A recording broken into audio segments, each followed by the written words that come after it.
In ninth place is the granddaddy of the modern assault rifle. A weapon so revolutionary, its existence was kept secret from Hitler. Sturmgewehr 44. Type, semi or fully automatic assault rifle. Country of origin, Germany. Caliber, 7.92 by 33 millimeter. Cartridge capacity, 30 rounds. Muzzle velocity, approximately 2,133 feet per second. Rate of fire, 500 rounds per minute. By the eve of the Second World War, most countries realized that the nature of infantry combat had changed. Battles were being fought at closer ranges and in urban settings such as towns and cities. As a result, German tacticians were struggling with a problem. What weapon should our troops be using? You need something you can put lots of volume down, but that you can control. They want something that can punch harder than a submachine gun, but which can fire more than a bolt-action rifle. The weapon the Germans conceived was called the MP-43, and it had a new caliber of bullet. It wasn't a pistol caliber, which would have made it a submachine gun, and it wasn't a full-powered rifle caliber. They just took their 7.92 cartridge, they roughly cut it in half. It's an intermediate cartridge, and it's used basically for what they call spray and pray.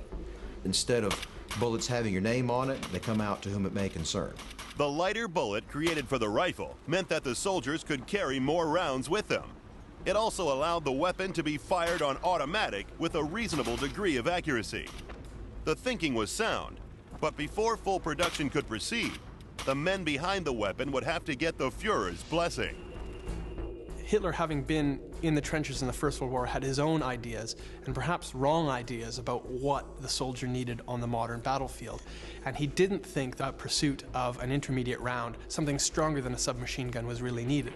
So for whatever reasons went on in Hitler's crazed head, he stopped the project. The project had been vetoed by the all-powerful Führer. But in an extraordinary act of defiance, the men behind the weapon continued the project in secret. What they did was to disguise this fact from Adolf Hitler. They called it a machine pistol, which was the standard nomenclature of their submachine gun. But it wasn't a submachine gun. It was something entirely different. After successful tests, the weapon went into full production. When fielded, it had an immediate effect on the battlefield. There's a tremendous fear factor from this weapon. When an enemy saw it for the first time, they saw a weapon that was very space-age. 5,000 of them were dropped into an isolated German unit that was behind Russian lines, and this German regiment fought its way right through the Russian army to get out, using this incredible firepower. The MP-43 was a success, but its existence couldn't be kept secret from Hitler forever.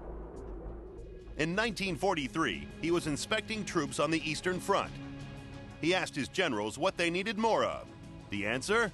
More MP-43s. He goes, "What's that?"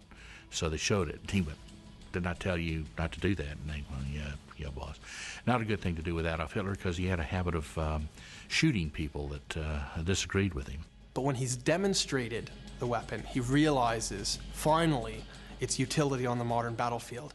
Hitler also realizes he has the capability here for a propaganda win, and he renames the weapon the Sturmgewehr 44, literally the storm weapon 44, or the assault rifle 44. The term assault rifle would become the name by which all future weapons firing intermediate rounds would be known.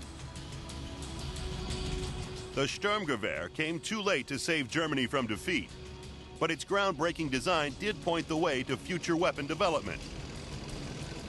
As a result, it scores top marks for innovation. Handling and combat effectiveness also rate high. But with a service length of just 2 years and limited accuracy, the Sturmgewehr places 9th in our list.